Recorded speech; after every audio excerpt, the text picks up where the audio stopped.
Before we begin this journey, I want to warn you that some stories need to be told, even when they break our hearts. What you're about to hear is the remarkable tale of survival against impossible odds, a testimony to the human spirit's capacity to endure darkness and still find light. Before we continue, if you enjoy emotional stories, please subscribe to the channel and like this video. It helps me so much. And take a moment to comment where you're watching this life story from. My name is Eleanor Mae Johnson, though everyone calls me Miss Ellie now. I'm 83 years old, and for the first time in my life, I'm ready to share the story that shaped me. When people see a sweet old lady with silver hair and gentle hands, they don't imagine the battles I've fought. But truth be told, every wrinkle on my face has earned its place. It was 1947 when my world shattered for the first time. I was just 7 years old, living in a small wooden house on the outskirts of Birmingham, Alabama.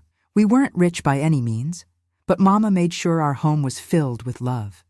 She had a way of turning the simplest things into magic.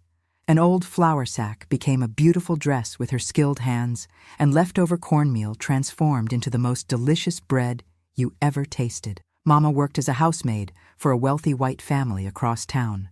Each morning before dawn, she'd press her only good dress, pin her hair carefully under her scarf, and kiss my forehead goodbye.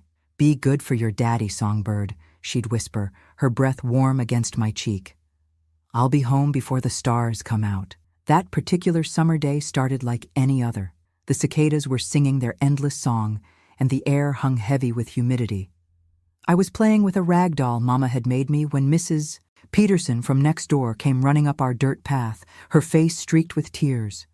I remember how time seemed to slow as she knelt before me, her hands trembling as they gripped my shoulders. "Child," she said, her voice breaking, "there's been an accident at the Montgomery house where your mama works." The details came later, in hushed whispers not meant for a child's ears. Mama had fallen down the grand staircase while polishing the banister. Or at least, that's what the Montgomery family claimed.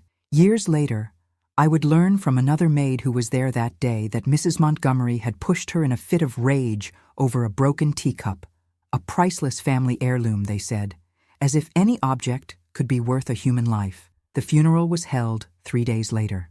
I wore the blue Sunday dress Mama had finished sewing just the week before. It was too big. She'd made it for me to grow into, a future she wouldn't be part of. The church was packed with people from our community, their faces solemn as the preacher spoke of heaven and God's mysterious ways. I didn't understand much of what he said. I was too focused on the simple wooden coffin at the front of the church, trying to comprehend how my mama, so full of life and love, could be lying still inside it. Daddy stood beside me, his face a stone mask. He didn't cry, not at the church, not at the burial, not even when we returned to our empty house. That night, after our neighbors had left with their covered dishes and condolences, he sat at our kitchen table and pulled out a bottle of whiskey I'd never seen before. "Go to bed, Eleanor," he said, his voice flat and cold in a way I didn't recognize. "Crying won't bring her back. You're the woman of the house now." I was 7 years old, suddenly tasked with filling the enormous void my mother left behind. By 8, I was cooking meals, though I had to stand on a chair to reach the stove. By 9, I was doing laundry, my small hands raw from scrubbing clothes against the washboard. School became a luxury rather than a right. I would go when the housework was done, which meant I missed more days than I attended. The neighbors tried to help when they could. Miss Josephine would invite me over to help with her baking, though I knew she was really making sure I got at least one proper meal that day. Mr. and Mrs. Washington would leave extra vegetables from their garden on our porch, and Miss Ellie, the kind woman I would later name myself after, would slip me pieces of sweet potato pie and books to read by candlelight after Daddy had passed out from drinking. "Your mama would be so proud of how strong you are, child," she'd whisper, smoothing my unruly hair with gentle hands. "But she'd want you to keep that smart mind of yours growing too." It was Miss Ellie who spoke to my teacher, Mrs. Johnson, about my situation. After that, Mrs. Johnson began sending homework home with the Washington children for me. On rare Sundays when Daddy would go fishing with some men from the lumber yard where he worked, I'd sneak over to Mrs. Johnson's house for impromptu lessons.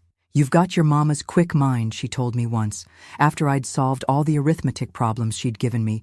"Don't you let anyone dim that light." Those words became my secret strength, a talisman I held close through the darkest nights when Daddy's drinking turned him mean. He never hit me in those early years. The violence was in his words, in the way he'd compare me unfavorably to Mama, in how he'd mock my attempts to keep our home together. "Can't even fry an egg right," he'd mutter, pushing away the plate I'd prepared. "Your mama could cook a feast with nothing but scraps." Each criticism cut deep, but I learned to hide my tears until I was alone. At night, I'd often slip outside to sit on our porch steps, looking up at the stars and talking to Mama. I'd tell her about my day, about the things I was learning from Mrs. Johnson's books, and how I tried to keep her memory alive by humming the spirituals she used to sing while hanging laundry. "I miss you something awful, Mama," I'd whisper to the night sky, "but I'm trying to be strong like you taught me." On those quiet nights, with crickets chirping and distant train whistles breaking the silence, I could almost feel her presence, wrapping around me like a warm blanket. Those moments of peace would sustain me through another day of growing up too fast in a world that seemed determined to break me. The first time Daddy raised his hand to me, I was 11 years old. I'd burned the cornbread, the only food we had left in the house until payday. His palm connected with my cheek with such force that I stumbled backward against the stove, the hot surface searing through my thin cotton dress and into the skin of my lower back. The pain was immediate and blinding, but it was the look in his eyes that terrified me most. There was no remorse, no shock at what he'd done. Only a cold emptiness that told me a boundary had been crossed and there was no going back. From that day forward, life in our little house became a dangerous dance of trying to anticipate Daddy's moods, to make myself invisible when the whiskey bottle came out, and to endure the punishments that came when I couldn't disappear fast enough. Most nights, I'd wait until his snores filled the house before tending to my injuries, cooling burns with precious well water, pressing damp cloths to bruises, biting down on a folded rag to muffle my cries when the pain was too much to bear silently. In the morning, I'd cover any visible marks with long sleeves or high collars, regardless of the Alabama heat. Our neighbors suspected what was happening behind our closed doors. I could see it in their pitying glances, in the way conversations would stop when I approached. But in our community in the 1950s South, family business stayed family business. The authorities wouldn't intervene for a colored child being disciplined by her father, not when they turned a blind eye to far worse injustices every day. By 1953, as I approached my 13th birthday, the world outside our little house was changing.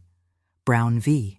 Board of Education had just been decided by the Supreme Court, though it would be years before any real integration happened in Alabama. I would listen to the radio reports about the decision, about the resistance to it, about a young minister named King who was beginning to speak about dignity and justice in ways that made powerful people uncomfortable. One evening, as I was listening to one of these reports while preparing dinner, Daddy came home earlier than expected. He yanked the radio cord from the wall, his face contorted with rage. "Filling your head with dangerous ideas," he growled. "That's what got your mama killed, thinking she was equal to white folks." It was the first time he'd ever suggested Mama's death wasn't an accident, and the implication hit me like a physical blow. That night, as I lay on my thin mattress nursing fresh bruises, I made a promise to myself. I would find a way out, not just for my safety, but to honor Mama's memory in a way that hiding and surviving couldn't.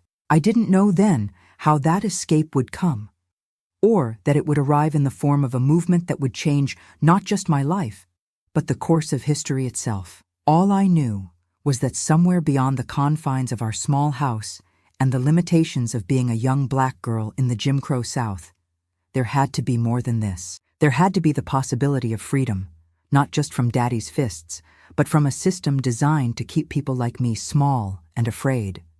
Looking back now, as an old woman who has lived to see changes I couldn't have imagined in those dark days, I recognize that this was the moment when a seed of resistance took root in my heart. It would be years before that seed would fully bloom, but in that moment of clarity amid my pain, something fundamental shifted. I was no longer just surviving until I could escape. I was beginning to envision a different world worth fighting for. And fight I would.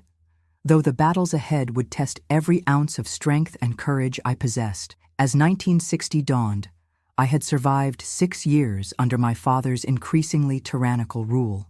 By then, Birmingham was a city on edge. The early tremors of what would become the civil rights movement were already being felt, though few predicted the earthquakes to come. For a black girl of 16 living in the shadow of violence, these changes seemed both impossibly distant and tantalizingly close. The day I turned 16, Daddy didn't acknowledge my birthday.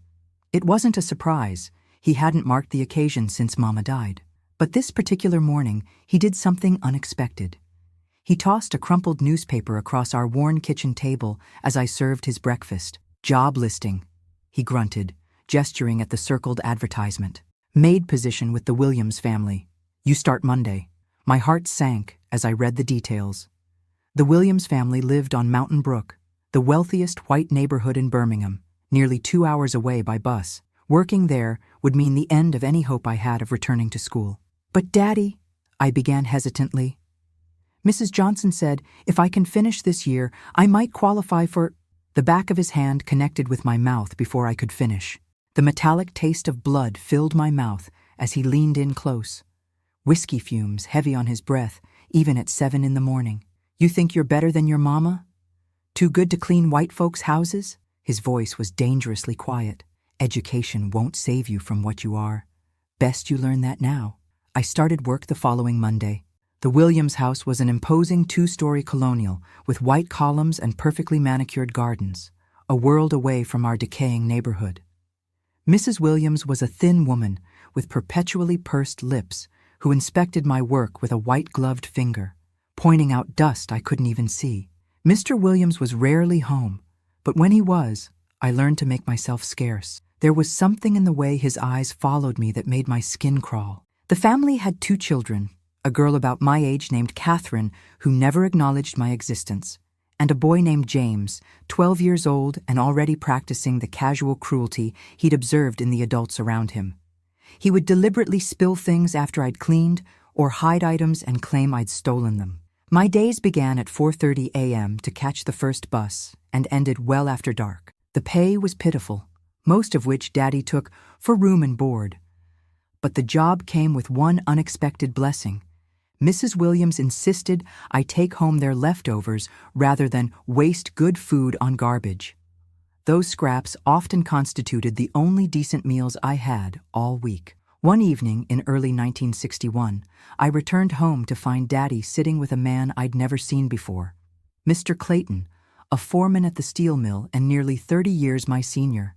As I entered, they fell silent, eyeing me in a way that made me instinctively back toward the door. "There she is," Daddy said, his words slightly slurred. "Ain't she something? Looks just like her mama at that age." Mr. Clayton nodded approvingly, his gaze traveling over me in a way that made me want to disappear into the floorboards. "She'll make a good wife," he agreed, as if I weren't standing right there. Strong back for work and childbearing. The realization of what was happening hit me like a bucket of ice water. Daddy was trying to marry me off, to a man older than himself. Later, I would learn that Mr. Clayton had offered to forgive a substantial gambling debt in exchange for my hand. I was being traded like livestock to settle my father's accounts. That night, I cried silently into my pillow, thinking of Mama and wondering what she would do. For the first time, I seriously considered running away. Though the stories of what happened to young black girls on their own were enough to make my blood run cold. Where would I go? How would I survive? The questions swirled in my mind like autumn leaves caught in a whirlwind. The following Sunday, desperate for any guidance, I lingered after church service to speak with Reverend Jackson. He was a kind man who had presided over Mama's funeral, and one of the few people Daddy still showed a modicum of respect toward. I confided my situation in hurried whispers, aware that several church ladies were watching with curious eyes. Reverend Jackson's face grew grave as he listened. When I finished, he placed a gentle hand on my shoulder. "The Lord doesn't intend for a child to be sold in marriage," he said firmly. "Leave this with me, Eleanor. Come to the parsonage tomorrow afternoon." The next day, I slipped away from the Williams house during my lunch break, heart pounding with fear of being discovered. Mrs. Jackson ushered me into their modest home, where I found Reverend Jackson sitting with a middle-aged couple I recognized vaguely from church, the Hendersons. "Eleanor," Reverend Jackson began, "the Hendersons' daughter has moved to Detroit for work. They have a room to spare and are willing to take you in as a boarder. Mrs. Henderson needs help with her seamstress business, which would provide you with decent employment." Hope flared in my chest, bright and painful. "But, Daddy," I started. "Leave your father to me," he interrupted gently. "There are ways to handle this that protect everyone involved." What followed was a delicate negotiation conducted entirely without my presence. I was told only that Reverend Jackson had convinced my father that my marriage to Mr. Clayton would bring shame upon our family in the eyes of the church community. Instead, he proposed that I would bring more value as a working boarder with the Hendersons, with a portion of my wages still going to my father. Given the choice between social ostracism and a continued income stream, Daddy reluctantly agreed. 2 days later, I moved my meager belongings, 3 dresses, a pair of worn shoes, Mama's Bible, and a faded photograph of her, into the Hendersons' spare room. The space was small but clean, with a real bed, not just a mattress on the floor, and a window that overlooked Mrs. Henderson's carefully tended vegetable garden. After years of walking on eggshells, the peace of that room felt almost disorienting. Mrs. Henderson was strict but fair. Under her tutelage, I learned the fine art of dressmaking, how to take accurate measurements, cut patterns, and create garments that flattered various body types. My fingers, already nimble from years of necessary mending, quickly adapted to the precise requirements of her business. Soon, I was not just assisting but creating dresses of my own design, which became popular among the young women in our community. "You have a gift, child," Mrs. Henderson remarked one evening as we finished a wedding dress for the daughter of a local deacon. "Your mama must have taught you well." I swallowed the lump that formed in my throat. She taught me the basics before, but mostly I just remember watching her hands work magic with needle and thread. For the first time in years, I began to feel something like peace. Though I still sent money home to Daddy each week, delivered by Mr. Henderson to avoid any direct contact, I was effectively free of his daily torments. The Hendersons treated me with a respectful kindness that felt foreign after so many years of abuse. They insisted I attend church regularly and encouraged me to join the youth choir, where my voice, unused for so long except for necessary communication, rediscovered the hymns Mama had taught me.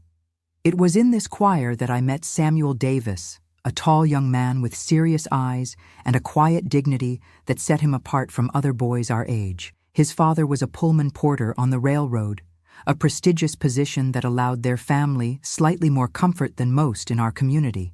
Samuel was one of the few young men our age who hadn't already left for factory work in the North, having secured an apprenticeship with a local carpenter. "You have a beautiful voice," he told me shyly after practice one evening. "Like angels whispering." I blushed at the compliment, unaccustomed to kind words from anyone, much less a handsome young man. Over the following months, a cautious friendship blossomed between us. Samuel would walk me home from choir practice, careful to keep a respectable distance under Mrs. Henderson's watchful eye. We'd talk about music, about his work, about dreams that seemed impossible yet worth holding on to. "My daddy says there's going to be changes coming," Samuel confided one evening as we sat on the Hendersons' front porch swing. "Says this Dr. King fellow is waking people up, making them see what's been happening right under their noses all along." I nodded, thinking of the radio reports I'd heard, the whispered conversations among adults that would cease when children entered the room. "Do you really think things could be different?" I asked, trying to keep the desperate hope from my voice. Samuel's expression grew solemn. "They have to be. Men can't keep other men or women in chains forever without something breaking." By late 1962, rumors of organized protests were sweeping through Birmingham's black communities. Dr. King and Reverend Shuttlesworth were planning something big, people whispered. Something that would force the nation to see the brutal reality of segregation in the most violently divided city in America. The Hendersons were cautiously supportive of the movement, but worried about the potential for violence. Mr. Henderson had seen firsthand the brutality of Bull Connor's police force, and feared for the safety of anyone who dared to challenge the established order. Sometimes standing up is the only choice left, Samuel argued during Sunday dinner at the Hendersons' table, where he had become a regular guest. If we keep waiting for the right time, our grandchildren will still be drinking from colored water fountains. Mrs. Henderson clucked her tongue disapprovingly, though I could see the conflict in her eyes. There's standing up, and then there's putting yourself in the path of men who think nothing of turning fire hoses on human beings. The Lord calls for wisdom alongside courage. I listened to these debates with increasing interest, the seed of resistance that had taken root years ago now growing stronger. Though I rarely contributed to these discussions, preferring to observe and absorb, my mind was alive with questions and possibilities I'd never allowed myself to consider before. My relative peace was shattered in February 1963 when Mr. Henderson arrived home, ashen-faced from delivering my weekly payment to Daddy. "Your father's sick, Eleanor," he said quietly. "The doctor says it's his liver. He's asking for you." A tangle of emotions knotted in my stomach: fear, residual anger, and an unexpected thread of pity. Despite everything he'd done, everything he'd failed to be, he was still the man who had once swung me high on his shoulders and called me his songbird, before hatred and grief had consumed him. The house looked smaller than I remembered, the paint peeling in long strips like dead skin. Inside, the smell hit me immediately: illness and neglect, unwashed sheets and stale whiskey. Daddy lay on the same bed he'd shared with Mama, his once powerful frame wasted to almost nothing. His skin had a yellowish tint, and his eyes, when they focused on me, showed a clarity I hadn't seen in years. "Eleanor," he croaked, his voice a dry rustle. "You came." I nodded, standing awkwardly in the doorway, unsure how to proceed. Part of me wanted to turn and run. Another part felt rooted to the spot by obligation or curiosity. I couldn't tell which. "Sit," he said, gesturing weakly to the edge of the bed. When I hesitated, something like shame crossed his face. "Please, I won't hurt you. Those days are done." Cautiously, I perched on the very edge of the mattress, ready to spring away if needed. Up close, I could see how death had already begun to claim him, hollowing his cheeks and sinking his eyes. "I ain't been right since your mama died," he said after a long silence. "Took the best of me with her. That's no excuse for what I'd done to you." He paused, each breath visibly paining him. "I don't expect forgiveness. Just wanted you to know. I see what I did. Too late, but I see it." Tears pricked at my eyes, unexpected and unwelcome. This deathbed confession couldn't erase years of pain, couldn't heal the scars both visible and invisible that I would carry forever. But in that moment, I saw not the monster of my nightmares, but a broken man who had lost his way in grief. "I forgive you," I heard myself say, the words emerging before I'd consciously formed them. "Not for you, for me, so I don't have to carry your sins alongside my scars." He nodded once, a tear slipping down his sunken cheek. "You got her strength, her heart, best parts of both of us." We sat in silence after that, the weight of years and unspoken words hanging between us. Eventually, his breathing grew more labored, and I called for the doctor waiting in the next room. Daddy died 3 days later, with me reading from Mama's Bible at his bedside. The funeral was sparsely attended, a testament to how thoroughly he had isolated himself from the community that might have helped him heal. As we left the cemetery, Samuel took my hand in his, a public gesture that would have been unthinkable just months before. "You're free now," he said quietly.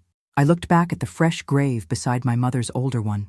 "Yes," I agreed, feeling the truth of it settle into my bones, and it's time I figured out what that means. Little did I know that the path to true freedom would lead me into the heart of a movement that was about to shake Birmingham and the nation to its very foundations. The spring of 1963 was approaching, and with it, a baptism by fire that would transform me from a survivor to a fighter.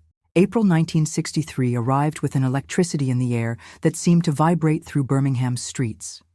The whispers had grown louder, meetings more frequent, and even those who had previously kept their distance from troublemaking began to listen with intent when news of Dr. King's plans spread through our community.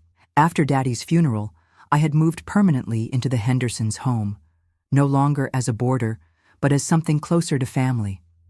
Mrs. Henderson had formally taken me on as an apprentice in her dressmaking business, and my designs had developed a modest following among the younger women in our church. "You have a future in this, Eleanor," she often told me, "a way to support yourself with dignity." But while I appreciated her encouragement, something had awakened in me that couldn't be satisfied by needle and thread alone. The movement was calling, its pull as irresistible as a tide. One evening in early April, Samuel arrived at the Hendersons' door with unusual urgency. After dinner, as we sat on the porch swing, now with Mrs. Henderson's blessing, though she still monitored us through the window, he leaned in close. "There's a meeting tonight at 16th Street Baptist," he whispered. "Dr. King himself will be speaking.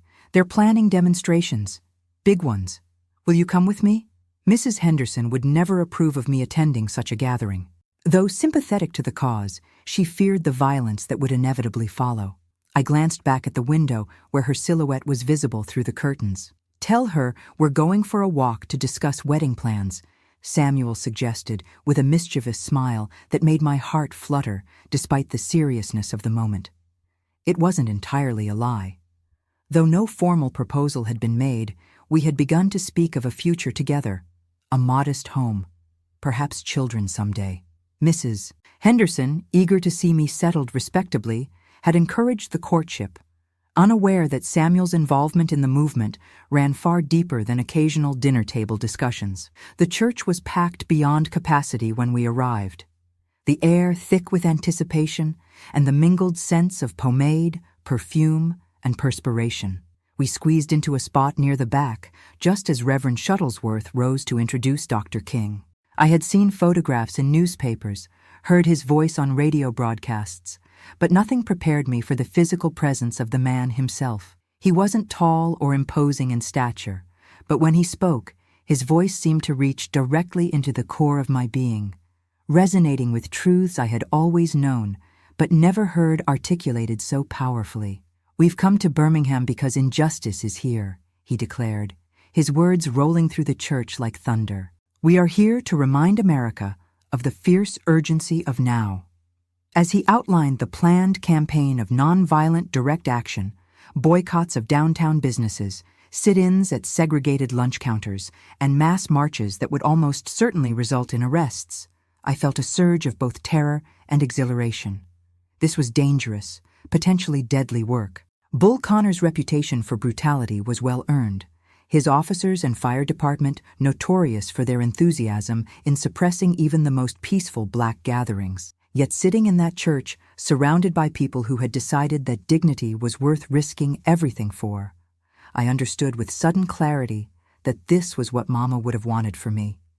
Not just survival, but the courage to stand for something larger than myself. After the speech, volunteers were called forward to receive training in nonviolent resistance techniques. Without conscious decision, I found myself rising from my seat, Samuel's hand clasped tightly in mine.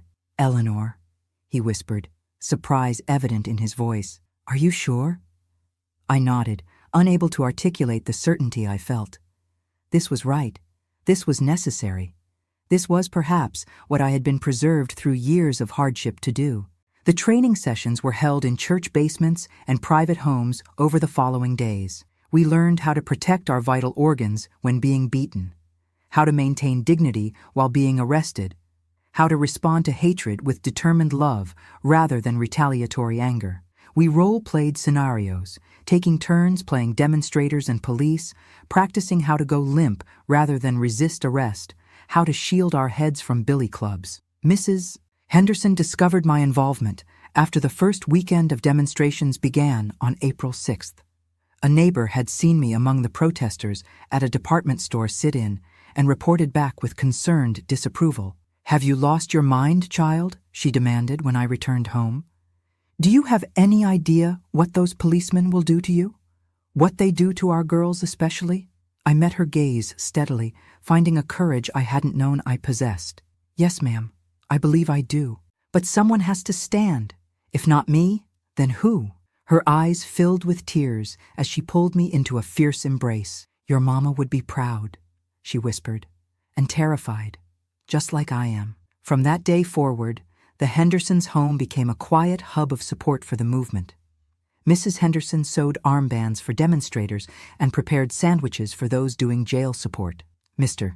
Henderson used his delivery truck to transport protesters to and from demonstration sites, careful to vary his routes to avoid police surveillance. The true test came on May 2nd when the youth marches began.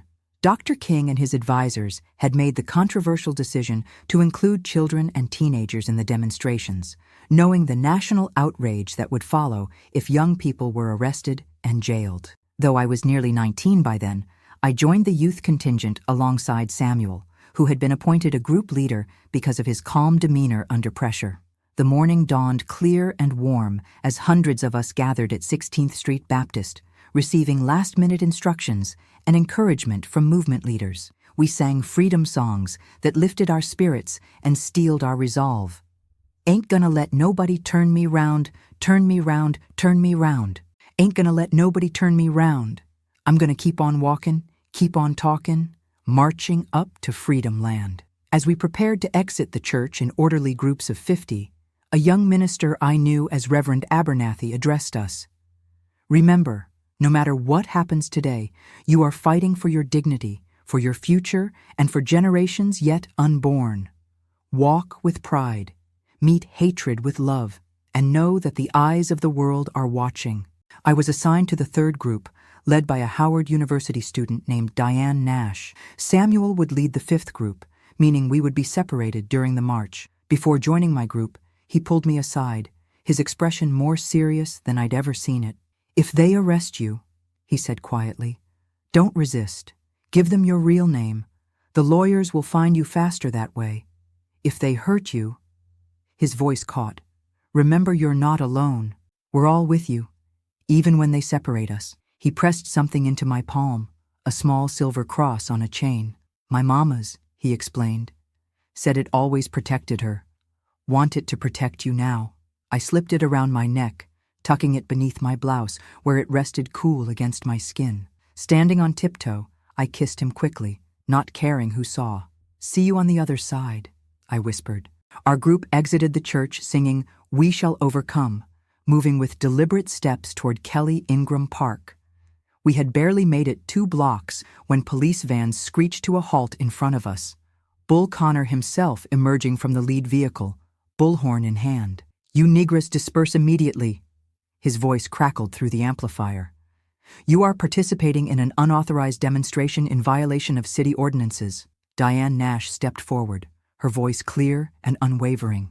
"We are exercising our constitutional right to peaceful assembly and protest. We will not disperse." What followed remains burned into my memory with photographic clarity. Officers descended on us with nightsticks and snarling police dogs. Those in front dropped to their knees in prayer, following our training. I found myself doing the same, heart hammering in my chest as an officer approached, his face contorted with disgust. "Last chance," he growled, nightstick tapping against his palm. I looked him directly in the eyes, surprising myself with the steady calm in my voice. "I'm staying right here, sir." The blow caught me across the shoulders, pain exploding through my upper back. I curled forward, protecting my head as we'd been taught, Mama's cross pressing against my breastbone. More officers moved through our group, roughly pulling protesters to their feet, dragging those who went limp as instructed. I was hauled upright by 2 officers who twisted my arms behind my back with unnecessary force. Handcuffs bit into my wrists, the metal cold and unyielding. As they shoved me toward a transport van already crowded with other young protesters, I caught sight of newspaper photographers capturing the scene. For a moment, I straightened my spine, lifted my chin, and looked directly into the nearest camera lens. "See me," I thought fiercely. "See what they're doing to us for asking to be treated as human beings." The Birmingham jail was overcrowded to the point of inhumanity as hundreds of young protesters were processed and detained. Designed to hold at most 250 inmates, the jail soon contained over 1,000 of us. The cell I was placed in with 15 other young women had been built for 4. We took turns sitting on the single bunk in the floor, developing a rotation system for the minimal comfort it provided. Despite the conditions, or perhaps because of them, A remarkable spirit took hold among the detained protesters. We sang freedom songs nearly constantly, their rhythms and harmonies echoing through the concrete corridors, cell block answering cell block, until the entire jail seemed to vibrate with our collective voice. Guards shouted for silence, pounded batons against cell bars, but the singing would only quiet momentarily before rising again, often from a different section of the jail. On the third day of our detention, a guard appeared at our cell. "Johnson," he barked. "Eleanor Johnson. Visitor." My cellmates helped me to my feet, offering whispered encouragement as I was led down the corridor to a small visitation room divided by a mesh screen. To my surprise, it wasn't the Hendersons or Samuel waiting for me, but Reverend Jackson and a white man in a suit I didn't recognize. "This is Mr. Marshall," Reverend Jackson explained after inquiring about my well-being. "He's a lawyer with the NAACP Legal Defense Fund. He's working on getting you released." Mr. Marshall nodded professionally. "Miss Johnson, we're filing habeas corpus petitions for all the juvenile protesters. We believe the city has violated numerous constitutional protections in these arrests." "I'm 19, sir," I corrected quietly. "Not a juvenile." He exchanged glances with Reverend Jackson. "That's actually why we're here specifically. We have reason to believe your photograph may appear in tomorrow's edition of the New York Times. A journalist identified you by name to his editor.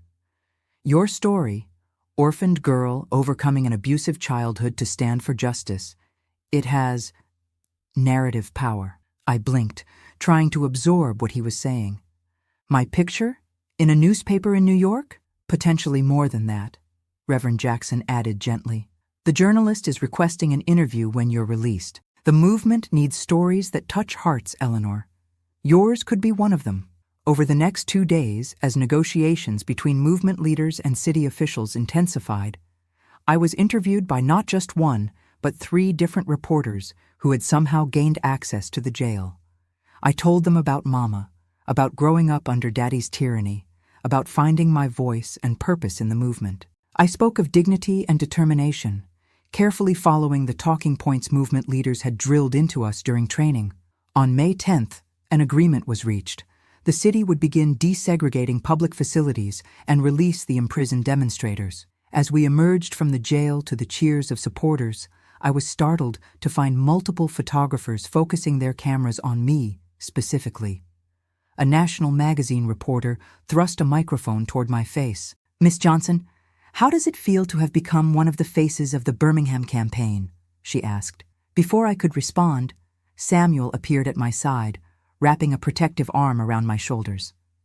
Despite 6 days in jail himself, he looked remarkably composed. "She's just done 6 days in inhumane conditions for the crime of asking to be treated as a human being," he answered firmly. "She'll be making no further statements today." He guided me through the crowd to where the Hendersons waited with their truck, Mrs. Henderson already fussing over my appearance, and Mr. Henderson gruffly blinking away what looked suspiciously like tears. That evening, as I soaked in a proper bath for the first time in nearly a week, I could hear the murmur of voices from the Hendersons' living room, where Samuel was in deep discussion with Reverend Jackson and several movement organizers who had come to the house specifically to see me. Later, Samuel explained their visit. "They want you to speak at rallies," he said, his expression a mixture of pride and concern. "That photograph of you looking directly into the camera while being arrested, it's everywhere. People are calling you the girl with dignity. They think your story can help people understand what we're fighting for." In the weeks that followed, I found myself in an entirely unexpected role, a movement spokesperson.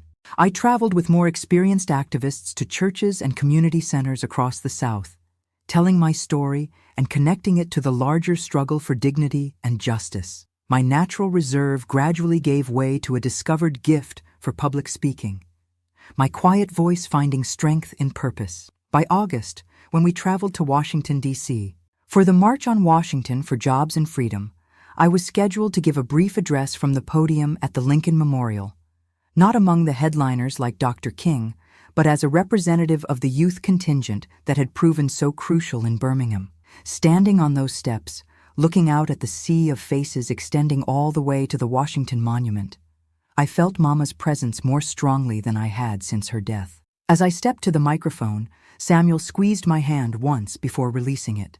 "My name is Eleanor Johnson," I began, my voice carrying across the hushed crowd.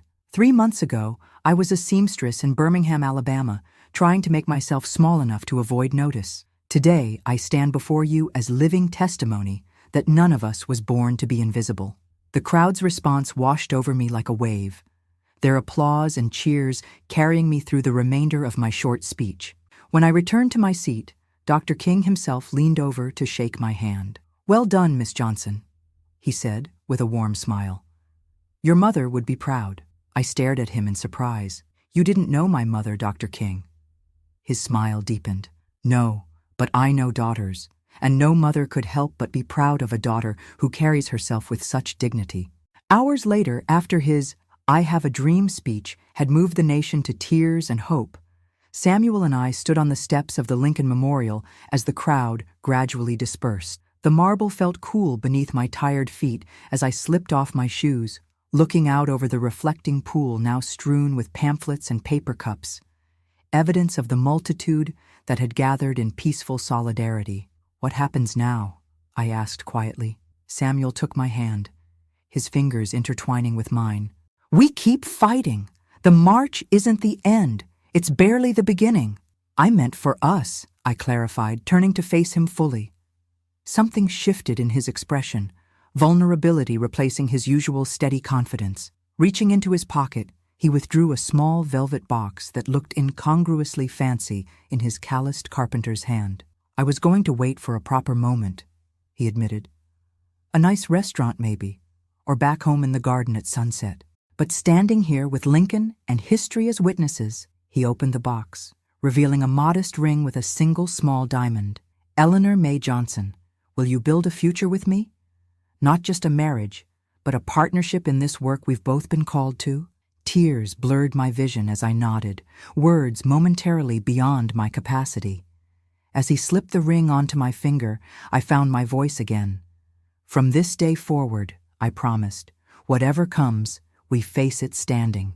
We were married 2 months later at 16th Street Baptist Church, a decision that took on painful significance when, just weeks before our wedding, a bomb planted by Klansmen killed 4 little girls during Sunday school at that very sanctuary. We had considered changing venues after the tragedy, but Reverend Jackson convinced us otherwise. "Those children died because hateful men fear what happens when we claim our rightful place in this society," he said.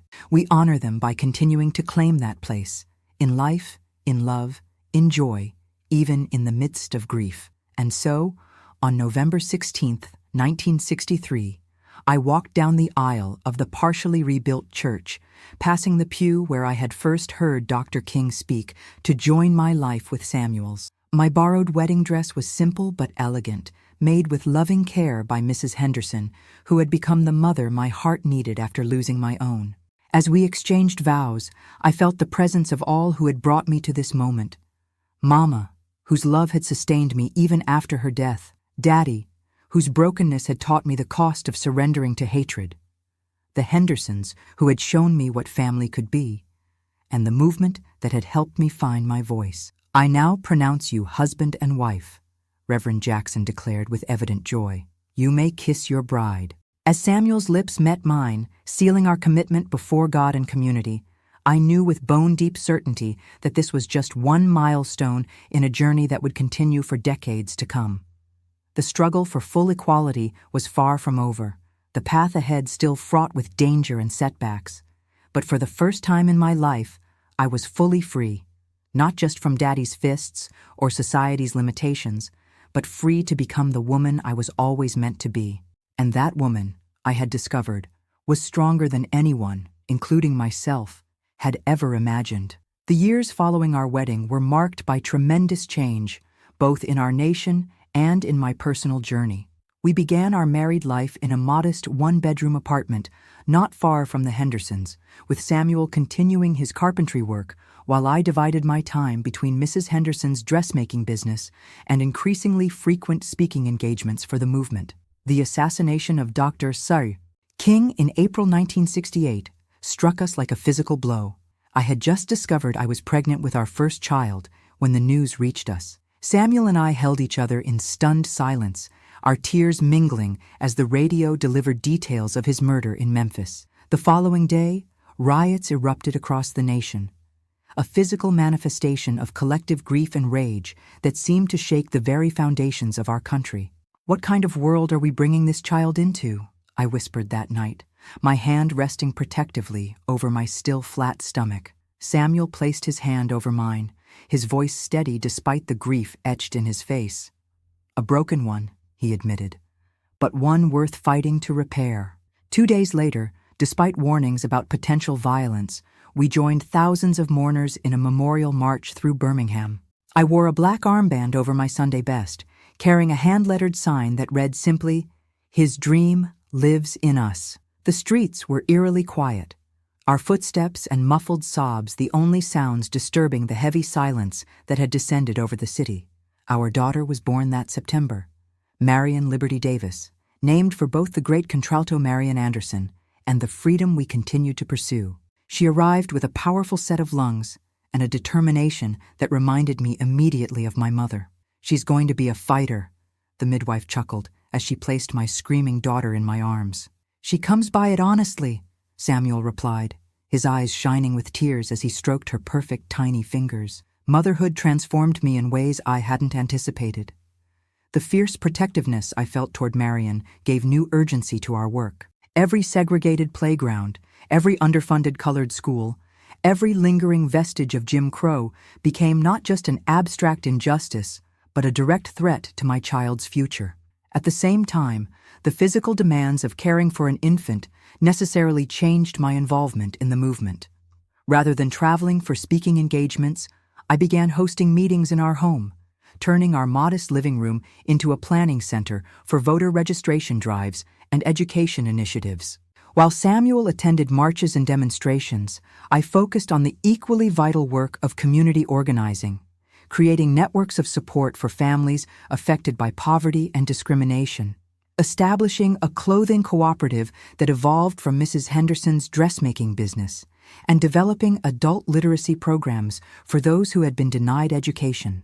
When Marion was 18 months old, Mrs. Henderson suffered a stroke that left her partially paralyzed. Without hesitation, Samuel and I moved into the Henderson home to help with her care. Mr. Henderson, himself aging and struggling with arthritis, wept with gratitude when we arrived with our belongings. "The Lord works in mysterious ways," he said, embracing us both. "Sent you to us when you needed family, and now you're returning the blessing." Over the next 2 years, our household settled into a new rhythm. I took over the dressmaking business entirely, expanding it to include a small storefront on the main street of our neighborhood. Samuel built custom furniture in a workshop behind the house, his reputation for quality craftsmanship bringing orders from increasingly diverse clientele, including several white families who would never have considered patronizing a black business just a few years earlier. Marion thrived in this multi-generational household, toddling between Grandpa Henderson in his rocking chair and Grandma Henderson in her sickbed, bringing smiles to both with her infectious giggles and emerging personality. Mrs. Henderson, though physically diminished, became my daughter's first teacher, patiently helping her form letters and numbers with weakened hands that still remembered decades of precise stitchwork. In 1970, our family expanded again with the birth of our son, Martin Samuel Davis. While his sister had entered the world with dramatic flair, Martin arrived quietly, his thoughtful gaze seeming to take in everything around him from his earliest days. "He has an old soul," Mrs. Henderson declared, cradling him with her good arm, while Marion pressed close, examining her new brother with intense curiosity. That same year brought another significant change, when I was offered a position as a community liaison for a new federal program aimed at improving healthcare access in underserved areas. The role combined my organizing experience with my growing passion for addressing the health disparities that plagued our community. "They're offering how much?" Samuel asked incredulously when I showed him the salary letter. I nodded, still somewhat stunned myself. "More than you and I make combined right now." It was a remarkable opportunity, but one that would require significant adjustments. We would need help with the children during working hours, and I worried about Mrs. Henderson's care and the dressmaking business I had built. Once again, our community provided solutions. A young woman from church who had recently graduated from high school was eager to learn the dressmaking trade and happy to help with Mrs. Henderson during the day. Mr. Henderson, whose arthritis had improved with treatment, announced he was ready to be more involved in his wife's care. And several neighborhood mothers established an informal childcare cooperative, taking turns watching each other's children so that all could pursue education or employment. Thus began my professional career in community health advocacy, work that would eventually lead me to positions of significant influence I could never have imagined during those dark days in my father's house. Within 3 years, I was directing a regional program covering 5 counties, developing initiatives that addressed not just medical needs, but the social determinants of health that kept our communities vulnerable. In 1972, I was invited to testify before a congressional committee examining racial disparities in healthcare access, a moment of profound significance as I stood in the halls of power that had for so long excluded people who looked like me. Mrs. Davis, one congressman began, his tone skeptical.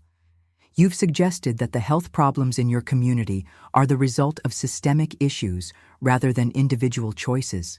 Could you elaborate? I looked directly at him, thinking of the mothers I'd worked with who had to choose between medicine and food, the children with preventable illnesses who lived in housing infested with rats and mold, the elderly who couldn't access specialists because no bus routes served their neighborhoods. With respect, Congressman, I replied, when a system consistently produces the same negative outcomes for a specific group of people across generations, we must examine the system rather than blaming its victims. The mothers I work with don't love their children less than mothers in your district. They simply face barriers your constituents never encounter. My testimony resulted in increased funding for several pilot programs and, more importantly, opened doors for others from my community to be heard in similarly influential spaces. I began to understand that my personal journey from abuse to advocacy had equipped me with a unique ability to translate between worlds, to help those in power understand the realities faced by the marginalized, and to help my community navigate systems designed to exclude them. As my professional responsibilities expanded, Samuel's business likewise grew beyond our expectations. His workshop became a small factory employing several young men from the neighborhood, many of whom had struggled to find work despite the civil rights gains of the previous decade. He specialized in custom church furnishings, altars, pulpits, and baptismal fonts that graced sanctuaries throughout the South and beyond. "Never thought my hands would create something that would hold God's word," he once mused, running his fingers over the intricate carving of a pulpit destined for a historic church in Atlanta. My daddy would have been proud to see this. Our children grew in this atmosphere of purpose and possibility, absorbing without fully understanding the significance of the changes occurring around them. Marion inherited my voice and outspoken nature, leading her elementary school in integrating its formerly segregated gifted program through sheer force of will and undeniable academic excellence. Martin, quieter but equally determined, showed remarkable artistic talent, spending hours in his father's workshop learning to coax beauty from raw wood. In 1975, Mrs. Henderson passed peacefully in her sleep, having lived to see her 80th birthday celebrated by 4 generations of both blood relatives and chosen family. At her funeral, I delivered a eulogy that honored not just her individual kindness to a broken girl in need, but the tradition of community care she represented, the unofficial support networks that had sustained Black Americans through centuries of oppression. Mrs. Henderson taught me that family isn't defined by blood alone, I told the packed church.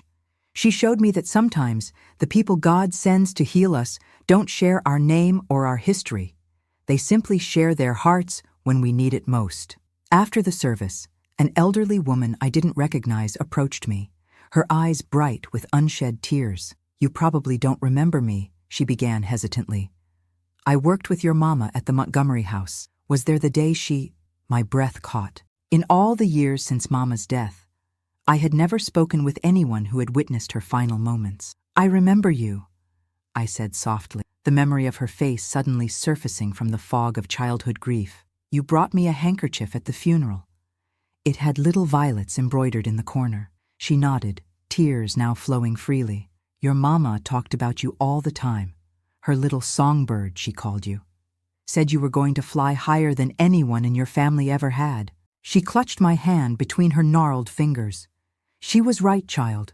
Lord, was she right? That night, after the children were asleep, I shared this encounter with Samuel as we sat on the porch swing that had witnessed so many pivotal conversations in our life together. Do you think she knows? I asked, looking up at the star-filled sky. Mama, I mean. Do you think she can see what became of her frightened little girl? Samuel followed my gaze upward, his arm warm around my shoulders. I believe she does. And I believe she's been with you every step of the way, in your courage, in your compassion, in the way you mother our children with such fierce love. The following year brought another unexpected turn when I was approached about running for a seat on the city council. Initial discussions had focused on Samuel as a potential candidate, but he had firmly redirected attention to me. My wife is the one you want, he told the community leaders who had gathered in our living room. I build things with my hands. She builds communities with her heart and mind. The campaign was grueling, marked by both overt racism and more subtle forms of resistance. Anonymous phone calls threatened violence against our family. Flyers circulated questioning my morality and fitness for office. On one horrible occasion, Marion, now 8 years old, was surrounded by white children at school who parroted their parents' slurs. Yet for every act of hatred, there were multiple expressions of support. Volunteers from across the city, including an increasingly visible contingent of white allies, staffed phone banks, distributed literature, and organized neighborhood forums. Local business owners contributed to our modest campaign fund. And most moving of all, elderly community members who had never voted before completed registration paperwork, many signing with X's because they had been denied the education needed to write their names. On election night, surrounded by family and supporters in the fellowship hall of 16th Street Baptist Church, I watched in stunned silence as the results were announced. Eleanor Johnson Davis had become the first Black woman elected to the Birmingham City Council, winning by a margin that defied even our most optimistic projections. "Speech!" the crowd chanted as I stood frozen, Samuel's steadying hand at the small of my back. I approached the microphone slowly, my mind racing back through the improbable journey that had brought me to this moment, from a terrified child hiding from her father's rage to a woman entrusted with shaping policy for the very city that had once denied her basic humanity. "When I was a little girl," I began, "Birmingham taught me painful lessons about who mattered and who didn't in this world. Today, Birmingham has taught me something else. That change, while never easy and rarely swift, is always possible when people of courage stand together." Looking out at the sea of faces before me, black and white, young and old, those who had marched alongside me in 1963 and those not yet born when those marches occurred, I felt the weight of responsibility and the surge of possibility in equal measure. I stand before you tonight as living proof that we are not defined by our wounds, but by our healing, not limited by our beginnings, but liberated by our capacity to begin again. And most importantly, not isolated in our suffering, but connected in our shared humanity. As applause filled the room, I caught sight of Marion and Martin in the front row, their faces shining with pride and something more profound, the unquestioned belief that they could achieve whatever they set their minds to. For them, a Black woman in leadership was not revolutionary, but expected. Their horizons would not be limited by the boundaries that had constrained mine. In that moment, I understood the true arc of my journey from victim to advocate to leader. Each step, even the painful ones, had been necessary to forge the woman I had become. A woman capable of not just surviving adversity, but transforming it into purpose. A woman whose voice, once silenced by fear, now resonated with authority in rooms where decisions affecting thousands were made. The abused child I had been could never have imagined the life I now lived. Yet somewhere deep within that frightened girl had existed the seeds of the strength I now possessed, seeds nurtured by my mother's brief but powerful love, by the communities that had embraced me, by the movement that had shown me the power of collective action, and by my own stubborn refusal to be defined by my wounds. As the celebration continued around me, I slipped outside for a moment alone. The night air was cool against my skin as I looked up at the same stars I had once confided in as a lonely child. But I was no longer alone, no longer silenced, no longer small. "We did it, Mama," I whispered to the glittering sky. "Your songbird learned to fly," and in the gentle breeze that stirred the trees above me, I could almost hear her answer. "I never doubted you would, child. I never doubted you would." All right, now, as I sit here at 83, looking back on a life that has spanned council seats and congressional testimonies, community health initiatives and educational foundations, I am most proud not of the accolades or achievements, but of the legacy continued through my children and grandchildren. Marion became a civil rights attorney, fighting modern manifestations of the same injustices I had faced. Martin established arts programs for at-risk youth, healing trauma through creativity, just as I had once found solace in song. And when my grandchildren ask how I found the courage to overcome such a painful beginning, I tell them the truth, that courage isn't the absence of fear, but the decision that something matters more than fear. For me, that something was the determination that the violence that had marked my childhood would not define my future, or theirs. Every wrinkle on my face, every gray hair on my head, every scar visible and invisible that I carry, they all tell the story of a journey from darkness into light, a journey that reminds us all that no matter how broken our beginnings, our endings are still ours to write. And that, my dears, is how a frightened little girl became the woman you know today. Not by forgetting her past, but by refusing to let it dictate her future. If this story touched your heart, don't forget to like and subscribe for more emotional stories like this one.